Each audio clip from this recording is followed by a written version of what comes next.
Saúde a amada igreja com a paz do Senhor. Amém, irmãos. É com muita alegria, irmãos, estarmos aqui nesse último dia de primícias. E glória a Deus, irmão, pela sua vida que está aqui hoje. Você poderia estar em qualquer outro lugar, mas você veio à casa do Senhor. Talvez você não esteja bem, talvez hoje não tenha sido um dia fácil para você.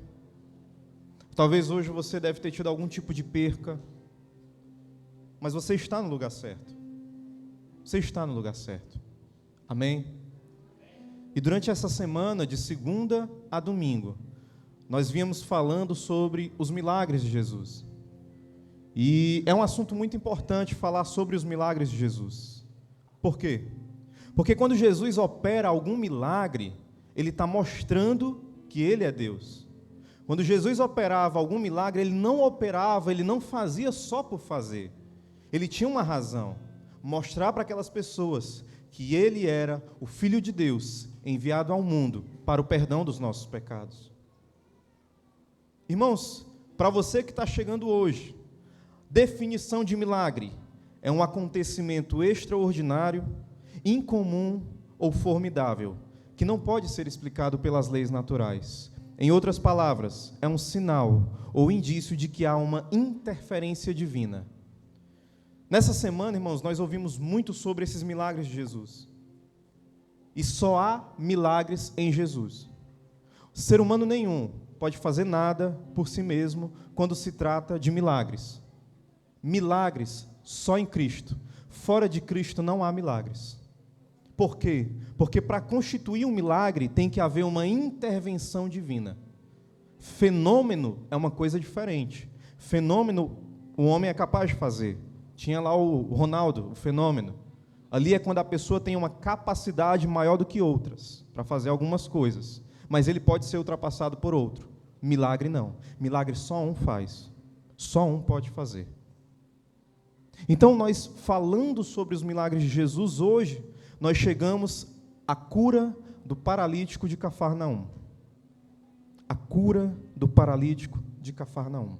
Se você trouxe sua Bíblia, abra ela em Marcos capítulo 2. Os meninos também vão botar aqui atrás para você poder acompanhar. Marcos capítulo 2.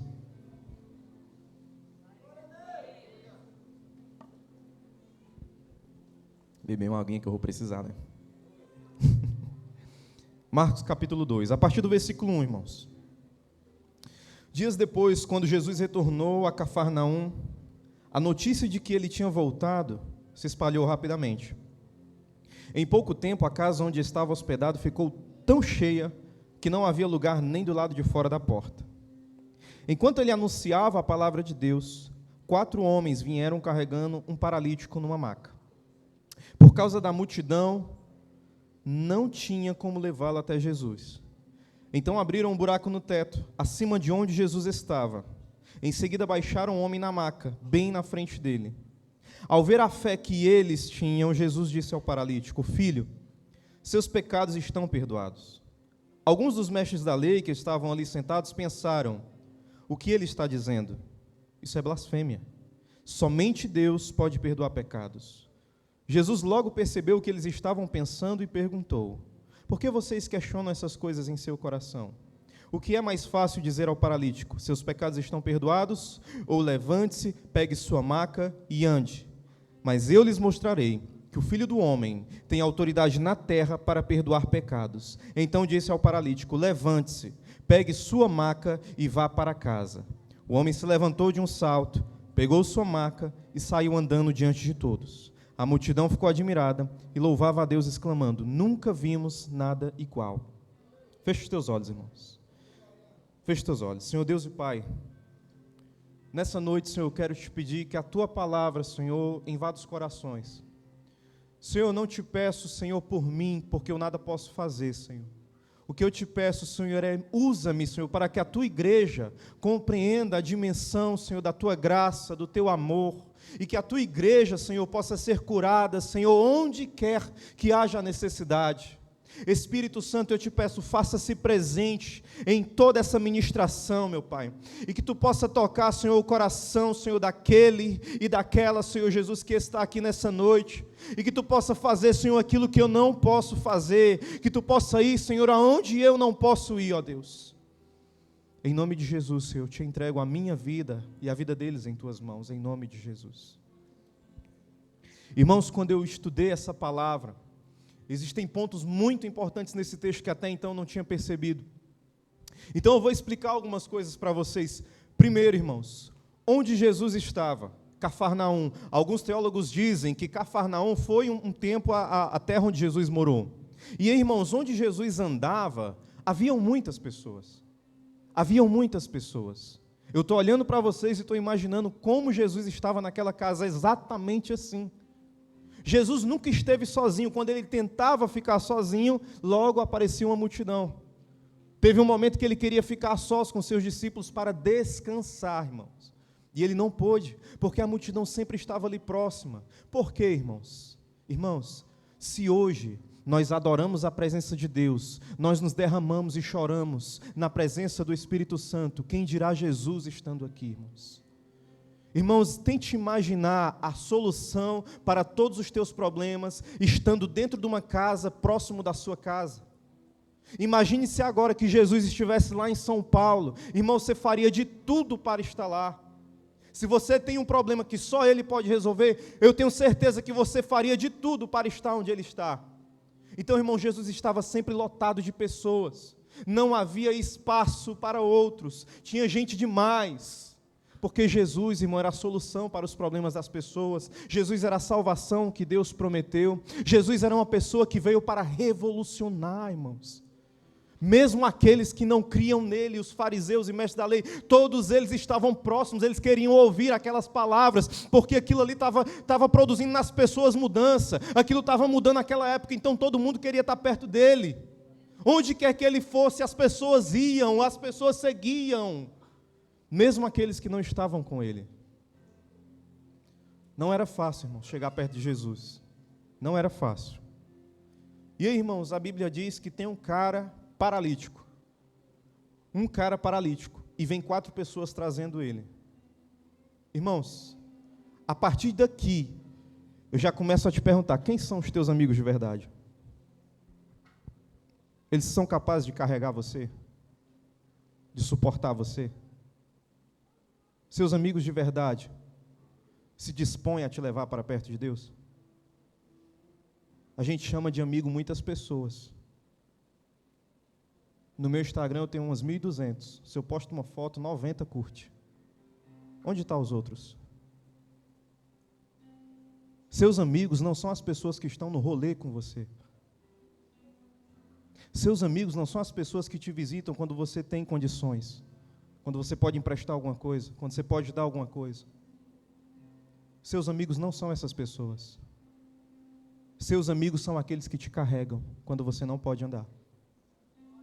Seus amigos são aqueles que te levam para perto de Jesus. Mas antes de entrar nesse assunto de amigos, eu vou entrar no assunto da paralisia. Irmãos, paralisia é uma doença irreversível. Talvez você conheça um paralítico. É uma doença irreversível. Em alguns casos, talvez a medicina consiga reverter. Mas geralmente é uma doença grave que não tem solução. Hoje, a medicina tem os seus avanços, a medicina trabalha com essas pessoas. Mas na época de Jesus, uma pessoa que era paralítica era um miserável.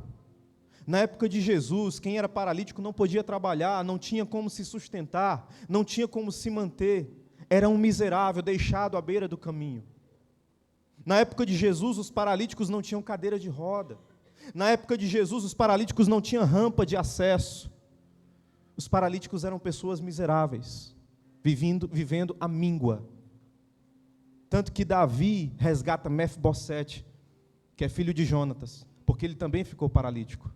E Davi leva ele para comer e viver na casa do rei, até o fim de suas vidas.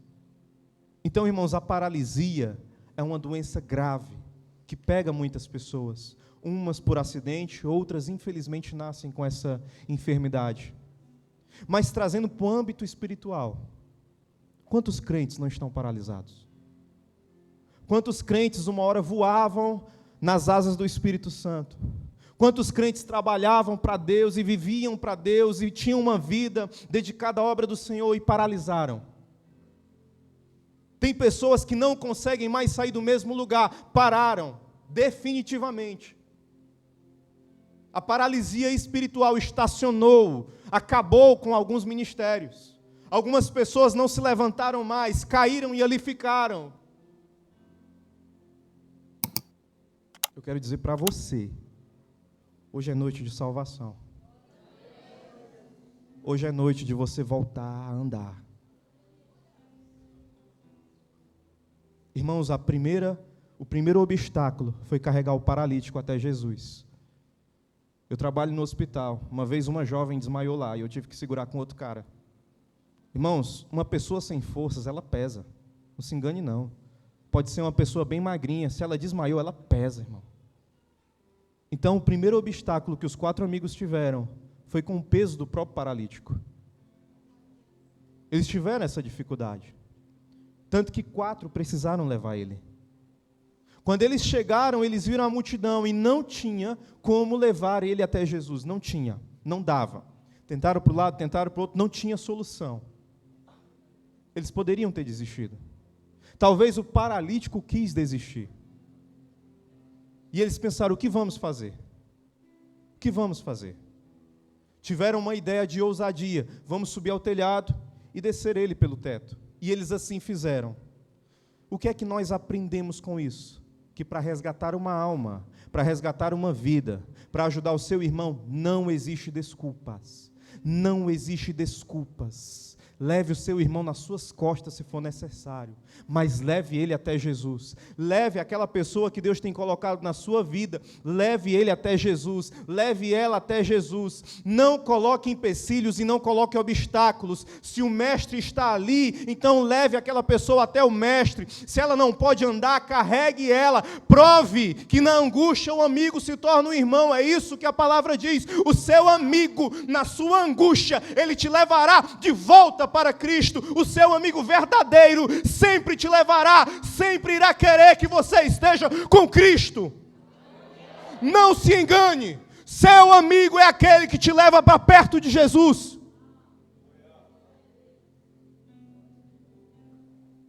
Eu sou fruto desse tipo de amigo. Se pessoas não tivessem me carregado, irmãos, eu não estaria aqui. Se pessoas não tivessem sido usadas por Deus, irmão, para me trazer até aqui, eu não estaria aqui. A segunda coisa que nós percebemos nesse texto, a ousadia das pessoas. Desce ele pelo teto. E começaram a descer o paralítico. E ele desceu até Jesus. Aqui, irmãos, eu começo a ver no texto uma coisa tremenda. Como Jesus é um tremendo psicólogo e médico. Irmãos, o melhor psicólogo que existe é o Senhor. O melhor. Às vezes, irmãos, eu não estou desacreditando na medicina, tá? Não estou aqui colocando a psicologia de fora, não. Porque Deus capacita o psicólogo para nos ajudar. Mas o melhor psicólogo, o número 1, é Jesus, irmãos. Conte para Ele a sua dor. Conte para Ele a sua angústia. As suas ansiedades, sente com Ele, chore nos pés dEle, irmãos.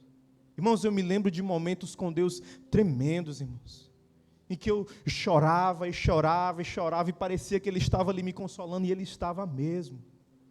Jesus, irmão, Ele está sempre pronto para ouvir a sua igreja. Ele está sempre disposto a ouvir você. Não tem feriado, não tem final de semana, não tem porta fechada. No momento que você quiser, Ele está ali. E a Bíblia diz, perto está o Senhor daqueles que têm o coração quebrantado e salva os contritos de espírito. Ele é o melhor psicólogo. Por quê? Quando esse paralítico chega até Jesus, a Bíblia fala uma coisa muito interessante. A Bíblia diz que Jesus viu a fé que eles tinham. Os amigos tiveram fé que ele poderia ajudar o paralítico. Pessoas que te amam de verdade vão acreditar em você. vão acreditar no que Deus pode fazer na tua vida. Pessoas de verdade não vão dizer esse não tem jeito, elas vão dizer Jesus pode te transformar, e eu creio nisso.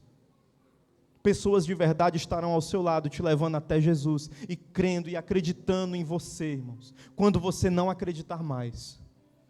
E, irmãos, Jesus olha para aquele paralítico e ele começa a falar uma coisa muito interessante. A primeira coisa que ele diz: filho. Filho. E eu amo quando eu vejo isso na Bíblia.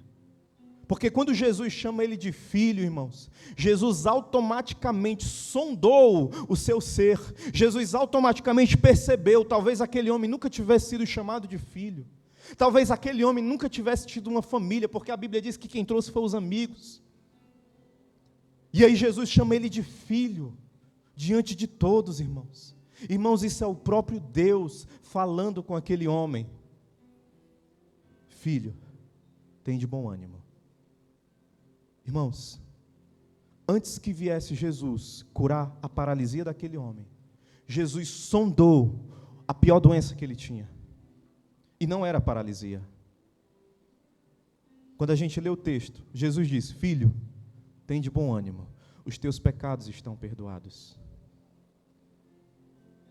Muitas das vezes, a paralisia espiritual, muitas das vezes, as nossas doenças espirituais não foram causadas por causas normais. Muitas das vezes, são causadas pelos nossos pecados. Jesus, quando olhou para aquele homem, percebeu que a maior doença que ele tinha não era física. Não, era o seu pecado. O pecado, ele nos afasta de Deus. O pecado, ele nos destrói. O pecado, irmãos, constrói uma distância entre mim e Deus. O pecado, irmãos, ele é sujo. O pecado é podre. O pecado, muitas das vezes, nos afoga. O pecado, muitas das vezes, nos consome. O pecado é a nossa maior doença. O maior problema do homem é o pecado. A nossa maior dor é causada pelo pecado. O maior problema daquele homem não era físico, era espiritual. Porque se ele voltasse para casa paraplégico, mais perdoado, ele voltaria salvo. O nosso maior problema não é físico, o nosso maior problema é espiritual. Jesus, quando olha para aquele homem, ele percebe que o que ele precisava primeiro era perdão. Perdão, ele precisava de perdão, irmãos. Ele poderia voltar para casa andando e não ser perdoado. Ele poderia voltar para casa andando e não ser perdoado. De que adianta? De que adiantaria, irmãos? Jesus diz: é melhor que você entre no céu sem uma das suas mãos, do que todo o teu corpo ser lançado no inferno. O pecado, irmãos, é a nossa maior doença. O pecado, irmãos, é o que acaba com o nosso ser. Mas felizmente que existe o Cordeiro de Deus que tira o pecado do mundo. Felizmente existe o Cordeiro de Deus que tira, remove e apaga o pecado do mundo, irmãos. A primeira coisa que Jesus diz para aquele homem é: filho, tem de bom ânimo, os teus pecados estão perdoados. Deixa eu dizer uma coisa para você.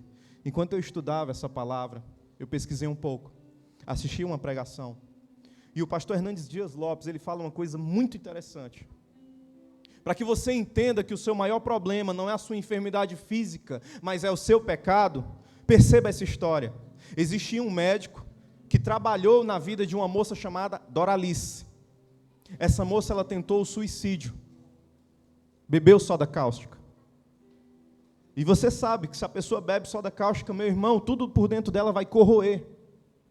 Para ela escapar, só um milagre.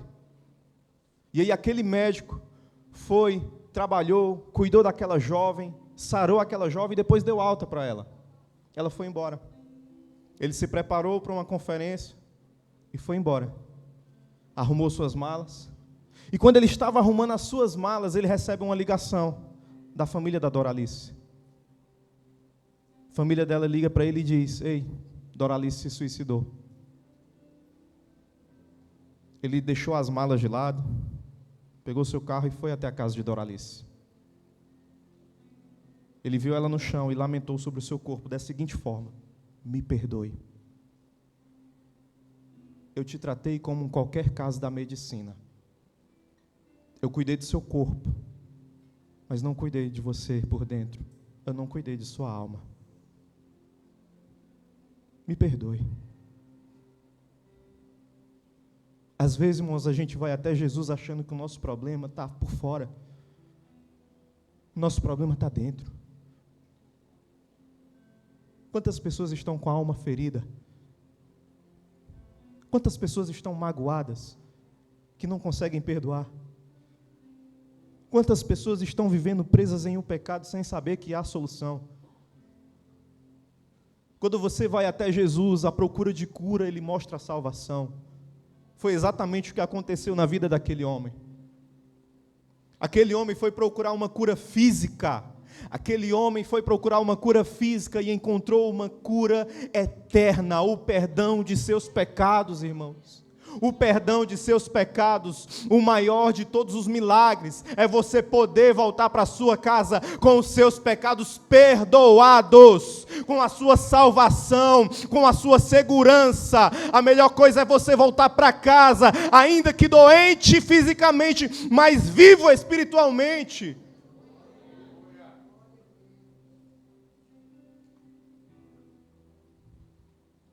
Irmãos, muitas das vezes nós vamos até Jesus achando que o nosso problema é uma coisa, o nosso problema é outra. Irmãos, Jesus olhou para aquele homem, Jesus falou: perdoados estão os teus pecados. E depois Jesus disse: levante, pegue sua maca e vá para casa. Jesus lhe deu a cura, mas antes Jesus lhe deu o perdão. Quem de nós não precisa do perdão de Deus? Muitas das vezes a razão das nossas doenças físicas é pecado, irmãos. A AIDS é uma consequência de pecado. O câncer de pulmão é uma consequência do pecado do vício. Muitas das nossas doenças são causadas pelos nossos pecados. E nós procuramos cura, nós procuramos solução, nós tentamos ver aquilo que pode ser feito e parece que não existe solução. Porque a solução para toda a nossa vida é o perdão dos nossos pecados. É o perdão dos nossos pecados. Cristo, quando cura, antes de curar, Ele perdoa. Talvez você esteja aqui nessa noite e esteja com uma leve enfermidade. Ou então talvez você veio aqui nessa noite com um problema grave, sério. E pode talvez não ser físico, mas pode ser na sua mente. Ou talvez você veio aqui realmente com um problema físico grave. E tem procurado a solução, e tem procurado o que pode ser feito.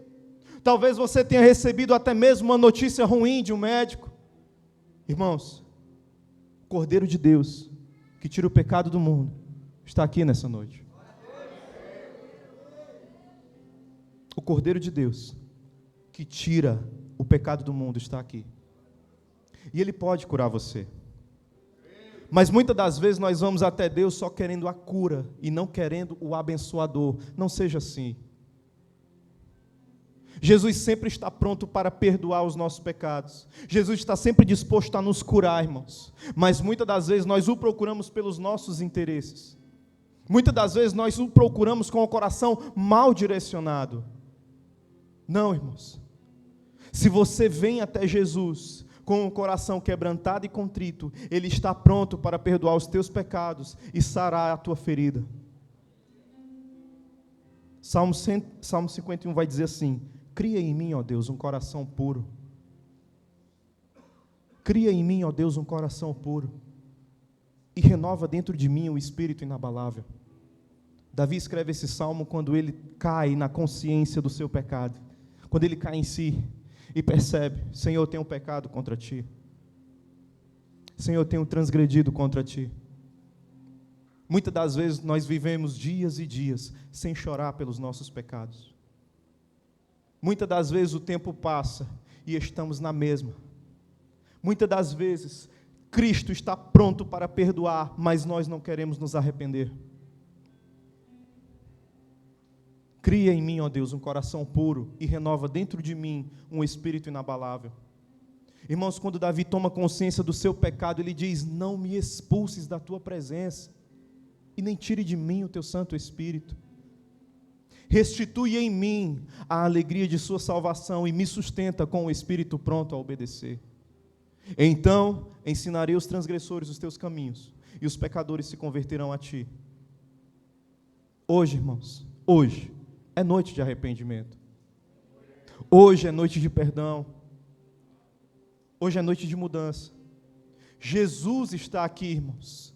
Jesus está aqui, irmãos. Não tenha dúvida disso. Ele pode curar, Ele pode transformar, mas o que Jesus quer é corações quebrantados e corações contritos. Talvez você veio aqui hoje com uma enfermidade, precisando de perdão para ser curado. Jesus pode te perdoar, Jesus pode curar. Se confessarmos os nossos pecados, Ele é fiel e justo para perdoar os nossos pecados e nos sarar de todas as nossas iniquidades e injustiças. Ele é poderoso e fiel. Ele é fiel. Se confessarmos os nossos pecados, Ele é fiel. Não tenha medo de confessar o seu pecado diante do Senhor. Não tenha medo de dizer para Deus aquilo que Ele já sabe. Muitas das vezes nós temos medo de confessar para Deus uma coisa que Ele já viu. Não tenha medo, confesse. Abra sua boca e diga: Senhor, eu pequei, eu preciso de Ti. Se você talvez parou à beira do caminho, se você talvez se tornou um paralítico, peça socorro. Peça socorro, irmão. Ele está disposto a perdoar e salvar, irmãos. Se você está precisando de uma cura, eu queria fazer um momento com você. Isso aqui é entre você e Deus, irmãos. Entre você e Deus. Eu já vou encerrar, mas eu queria usar esse pequeno momento que eu ainda tenho para falar uma coisa para você. Talvez você veio aqui durante essa semana toda precisando de uma cura. Talvez você está precisando de uma cura ainda. E eu queria chamar o pastor Ageu, que eu disse que ia te usar, a pastora Flávia, o pastor Noé e os presbíteros. Por quê, irmãos? Porque Tiago, capítulo 5, versículo 14, diz assim: alguém está doente? Chame os presbíteros da igreja, para que venham e orem sobre ele, e unjam com óleo em nome do Senhor. Essa oração de fé curará o enfermo, e o Senhor o restabelecerá. Escute o final: e se cometeu algum pecado, será perdoado. Eu quero orar com você. Você aqui, em poucos minutos, ouviu sobre o Jesus que pode curar. Em poucos minutos aqui você ouviu o Jesus que pode salvar, o Jesus que pode perdoar. Se há necessidade na sua vida de alguma cura, de algum perdão, você está no lugar certo.